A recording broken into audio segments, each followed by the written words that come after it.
What's up, guys? This is an exciting episode because I took my own advice here. I wanted to get the Canon 5D Mark IV for the longest time. When I was about to buy it, I was like, yo, Gabe, what are you doing?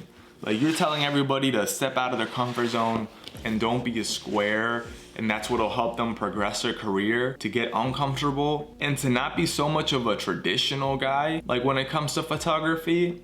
So I was like, yo, what am I doing? Like, yeah, DSLR is cool and I like the rugged feel, but it's time for me to step up, take my own advice, live up to what I preach and make sure I don't get left behind by all these youngsters. So I picked up the Canon EOS R5 and the mount adapter. I've been shooting with the Canon 6D Mark II for a while. So this is a big upgrade, this is a big change. I was very much like, I'm not sure about mirrorless for a while, but I thought the time came, I just felt it. If you're new to the channel, my name is Gabriel Perez Silva. I'm a celebrity and fashion photographer based out of New York City. Here's some of my work. And if you're new here, hit the sub. There's a ton of videos for you to check out. I really make sure that they're videos that will help you, topics that I think are important, that you may be looking for. Check them out, and let's get back into the video. Fast forward a few weeks later and we're back here with our new friend, the Canon R5. Like I promised, I was gonna take a few weeks to get an accurate real feel of how this camera performs in the field before I came back and told you guys what I found, what I maybe didn't expect, what I expected, and how overall it went, and if I'm pleased, which I will cover at the end of the video with my decision to transfer to mirrorless and get this bad boy and the most expensive Canon camera pretty much, other than like the 1DX, I guess, at the moment. Let's cover the big elephant in the room when it comes to this. The huge price difference. I mean, not only is this camera exponentially more than it's double pretty much the 5D Mark IV, which is top of the line for DSLR. And if you look at the used market, you can get the 5D Mark IV for like $1,000 or you could get this, and new it was like 4,600 and like used it's like, I don't know, like 2,000 something. Already there, it's like you're doubling the price. Then on top of that, you got to think about the fact that, are you somebody who likes to kind of go all in, and then you're gonna want to switch out your whole lens collection as well, your whole arsenal, because there's a new introduction to the R lens series, which comes with the new cameras, and they have a better connection and communication between the lens and the camera. But you can go the other route, which I did, and buy the adapter, and that way you can use your old lens. I went ahead and got the one with the control ring, which is a little bit more. It's $200. Again, the prices add up, they stack up. And but it's really handy. I would recommend this one to spend like the $60 more versus the normal adapter. Just gives you a lot more room to really use what you're buying this camera for, to really kind of give you the easiest workflow, the most optimized you can be. I mean, that's the whole point of buying this camera, right? So why skimp on the last few bucks? But I think it's these little things that add up and are what makes these cameras useful to people who are at that level that these things make a difference for. You also have to think about what you're gonna spend on. Now you have to pay for extra CF Express memory cards, which are more pricey. But again, that's like a huge pro for me, for example, because I'm like, I have OCD, right? And I'm always scared, like, damn, like, are my files okay after I did a shoot and I'm on the way home? Or if something's gonna happen and I like rush home and I go on my computer and download them, and once they're downloaded, I'm like, oh, thank God, we're good. We have double copies, whatever is needed. But with this camera now, you can record simultaneously to 2 cards at once, CF Express and the standard SD, which I think is marvelous, and it eliminates a lot of that worry and gives you the peace of mind you need. So in my opinion, that's something that's worth it. Before we started this experiment, I know one of the things we were concerned about was the battery life and it being reduced exponentially on the mirrorless camera. And while it is true, it's not to a point where, you know, you can't get through a shoot. Everything I shot with on one battery, it was enough. It stayed alive. I didn't have to change it until after. Sure, by the time I was done, it was low-ish, not always super low, but it survived. The only time I think I had to change it was, and that was near the end of the day, was on a day that I was shooting full day, shooting a lot in studio.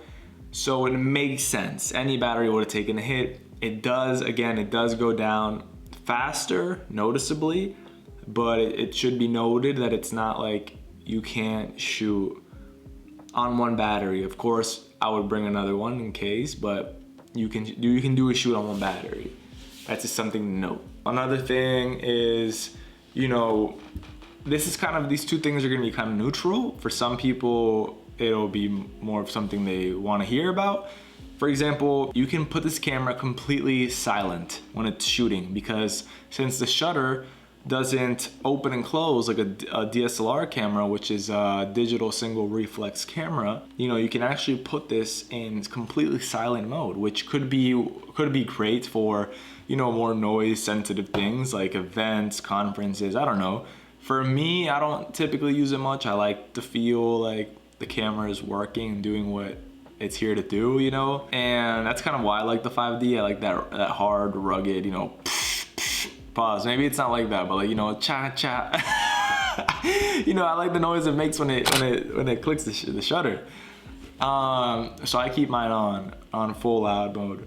But another thing is, which this is great in natural light stuff, like you can, because everything's so digital and it has a digital viewfinder, whenever you shoot the photo, you can, whenever you're looking through it, you can see what the photo is gonna look like exactly before you take it, which is great. The only thing that I don't use this for, I disabled it because since I shoot a lot of fashion in the studio, you know, and the settings are a little bit different and they would appear darker than they are because you have a, you know, it's a darker room, you have a higher f-stop and a set shutter speed, then it won't look accurate. So if it's artificial lighting, it might not work as well, but natural for sure, it could be fantastic. And I highly recommend it, and it's lovely. Maybe even like if you're shooting with constant lighting. Another thing for me that I was really impressed was the video. You know, I shoot much more photo than video, but I am getting more into video a little bit too, and I obviously have been doing more YouTube, so that's part of it as well. And there's so many opportunities to make money if you're doing both, right? Video, you know, has been fantastic, and it's the quality, I can see it, and I'm not even using the full 4K. I'm using like all eye or whatever it is, but like it looks beautiful. It looks much better than it does in my 6D Mark II or my 90D.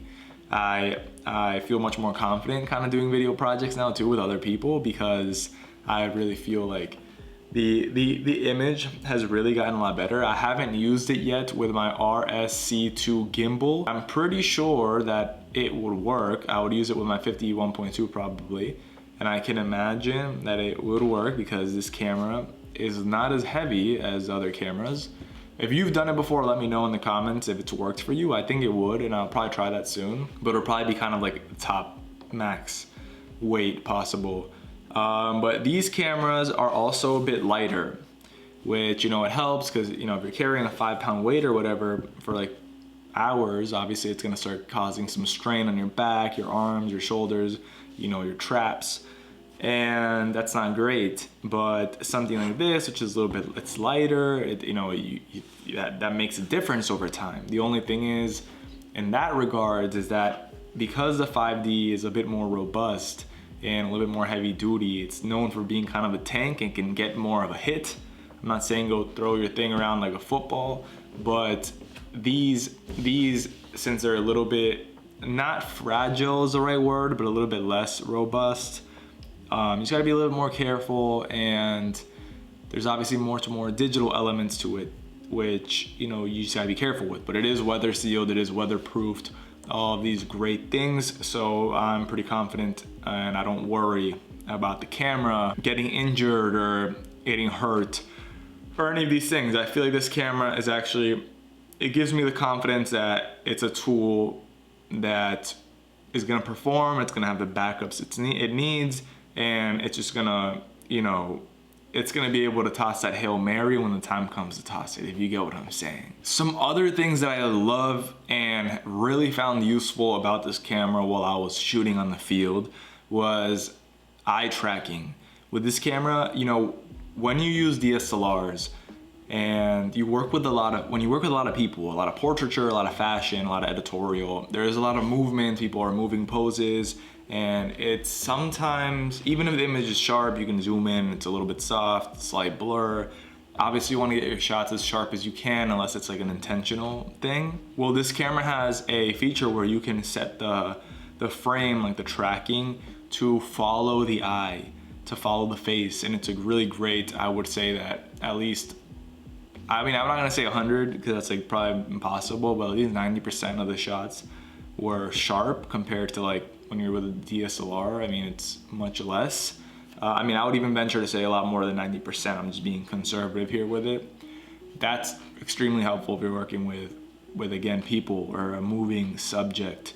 You know, and going off that sharpness, you can obviously use that to crop in more for your images, get more creative, crop in and zoom out, and crop in and print bigger as well for ad jobs, billboards, projects that require that. That's a big reason why I got this as well. Another thing you need to note, and this is pretty rare, but you know, I'll put it out there because I've heard about it, is that sometimes when you use the old lens, the EF lens with this camera, since the communication might not be great or perfect, in some cases it could kind of like fry the lens a little bit. I think it's rare, but the other day I was using my macro on it and it was kind of acting funny. I mean, it might have just been it's an older lens or whatever. I took it off and it was fine, but just something to keep heads out for, something to note. Hopefully it wasn't intentional, you know, to try to get everybody to get the R lens and stuff, but I don't think so. I think it's fine. One of the big reasons why I was also thinking it's time to make the switch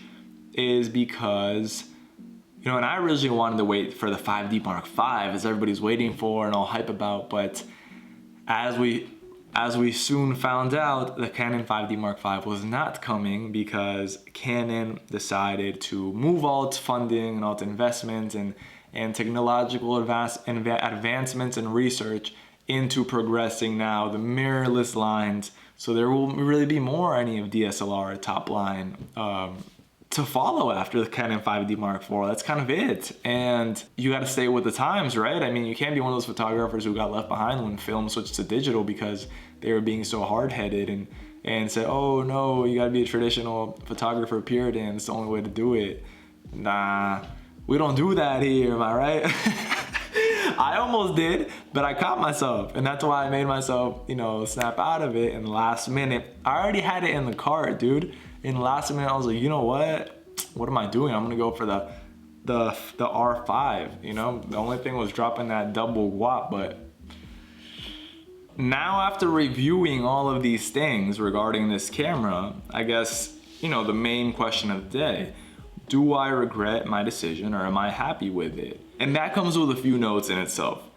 I'm happy with my purchase. I think it was a great decision. I came to a point in my career where I'm like, dude, like, you know, if I'm shooting product campaigns and just signed this big agency and like shooting bigger and bigger jobs with bigger and bigger talents, I can't keep, you know, putting that trust in a camera that I had to upgrade. It was like, it was dying. I mean, you know what I'm saying? I've been using it for too long anyways. At this point, there's newer models and that's my main tool. I had to upgrade and I was like, well, I gotta get the best of the best at this point. I also decided I couldn't keep like cutting corners and that, like it's my first camera that I bought. Actually, I bought my 90D new, but this is the second camera I basically bought new before everything I'd buy, you know, used. I think that's a great way to get started. I think it's a great way to keep going and intermediate everything, but at a certain point, you know, I can't take that risk anymore of buying my main piece of equipment used. And it's an investment, and why would I not take that investment? You gotta put down the money to make the money, you know, as they say, which is true.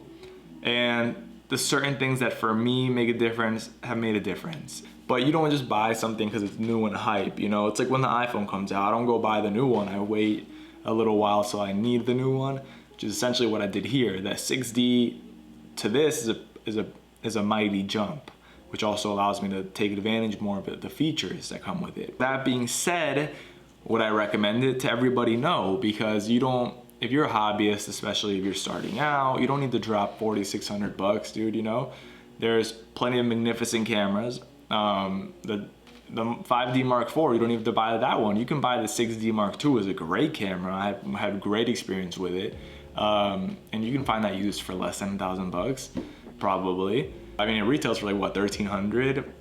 Or if you want to get the 5D Mark IV, I still might get it and have it as my backup. That camera is fantastic, and you can get it used for like 1,000 bucks, 1,000 to 1,300 or so. And at the end of the day, like, it really doesn't matter what camera you have. It doesn't matter. What matters more is you developing your eye, your skill, your understanding of photography, and all of these things. It's not the camera you have. That's why it's so frustrating when you post some photos on social media or whatever, and everybody's like, oh, what camera did you use? You know, what camera did you use to shoot these? Like, da da da da. Like, it's like, bro, or like, you know, it's like, what are you yapping about, dude? It's not the camera. It's the photographer. It's the person behind the camera. The person who has the highest tech, most expensive equipment compared to, you know, the better photographer, but with the cheapest equipment. Is the better photographer with the cheaper equipment is gonna win any day of the week, you feel me, by a landfold. You know, that's why there's tons of photographers on YouTube who talk about their equipment and all this nonsense all the time, but aren't that great, you know what I mean? Like with the final results. Not to say that you can't be tech savvy and still be fantastic, but I'm just saying it's not the camera. They can work together, but it's not just the camera. Now, on the other hand, though, don't limit yourself from buying this camera because you're scared, because you want to be a Puritan, and we've covered that a bit in another video where we talked about one of the main reasons you're holding yourself back in your career and why you're not where you want to be with your photography. And be real with yourself, right? Be real with yourself. You know, you got to tell yourself, are you a little bit scared to, you know, how that learning curve is going to be? Are you a little bit scared to have to, you know, realize there might be something you don't know and you're gonna have to figure it out, or I was scared if my post-processing was gonna change. But at the end of the day, I'm glad I did. But don't limit yourself because of these things, you know? And dude, you can't, you know, that's how you let the younger kids surpass, you feel me? Like, you can't let people, you know, you gotta stay up to date with your craft and continue learning new things. Not just because you're already lit, you know, you just give up and fold the towel. Like, if not, then the new people are gonna come in with the new knowledge and take over, you feel me? But with that being said, if you enjoyed watching this video, please check out my work, and I really think you'll enjoy this video being recommended below. You should check it out next. And I will see you guys in the next episode. Thank you for logging in. Have a lovely day. Bye.